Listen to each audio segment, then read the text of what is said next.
आज हम एक और सर्वनाम शब्द युष्मद, जिसका मीनिंग है तू, तुम, इस शब्द रूप को देखेंगे।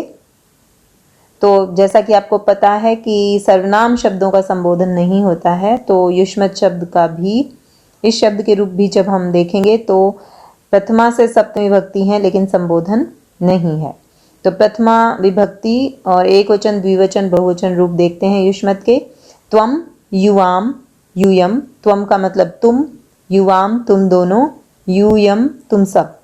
द्वितीय विभक्ति त्वाम, युवाम, युष्मान। द्वितीय में जो चिन्ह होता है, विभक्ति चिन्ह, वो क्या होता है? को।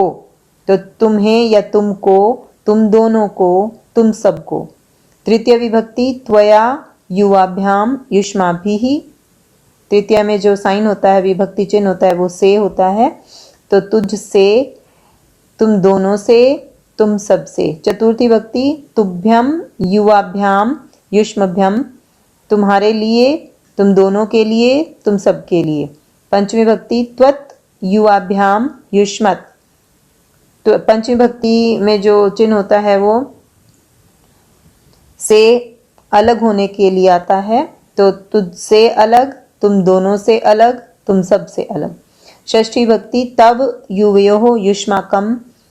षष्ठी विभक्ति का जो चिन्ह है वो काके की होता है। तो तुम्हारा, तुम दोनों का, तुम दोनों की, तुम दोनों के, इस तरीके से मीनिंग होगा। और युष्माकम तुम सबका। सप्तमी त्वयि, युवयोः, युष्मासु। तुम में या तुझ पर, तुम दोनों में या तुम दोनों पर, तुम सब में या तुम सब पर। तो अब इसको याद कैसे करना है? उच्चारण तो हमने देख लिया है, मीनिंग भी इसके देख लिए हैं। अब याद करते हुए जो ध्यान रखना है, पहले देखना है कि एक जैसे शब्द कहाँ हैं। तो प्रथमा और द्वितीय विभक्ति के द्विवचन में देखिए युवाम, ये शब्द प्रथमा द्विवचन और द्वितीय द्विवचन में एक ही है। तृतीय, चतुर्थी, पंचमी में युवाभ्याम एक ही शब्द है। षष्ठी, सप्तमी में युवयोः एक ही शब्द है। अब जो ध्यान देने वाली बात है, ये देखना है कि जहाँ हल भी नहीं है और विसर्ग भी नहीं है, क्या कोई ऐसा शब्द है?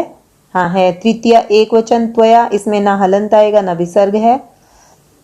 इसके बाद आप देखिए और कोई ऐसा शब्द है, षष्ठी एक वचन में तव, ना हलंत न विसर्ग।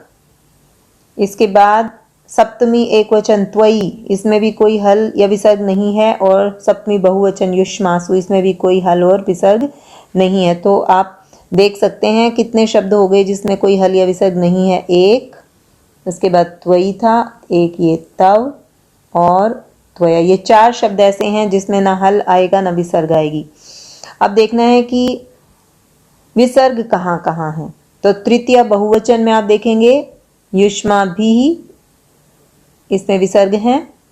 इसके बाद आप देखिए विसर्ग कहाँ है, षष्ठी द्विवचन और सप्तमी द्विवचन, एक ही शब्द है जो यहाँ विसर्ग है। तो तीन शब्दों में विसर्ग आएंगे और चार शब्द हमने ऐसे देखे थे जहाँ न विसर्ग न हल है, और बाकी सभी शब्दों में या हल लगेगा।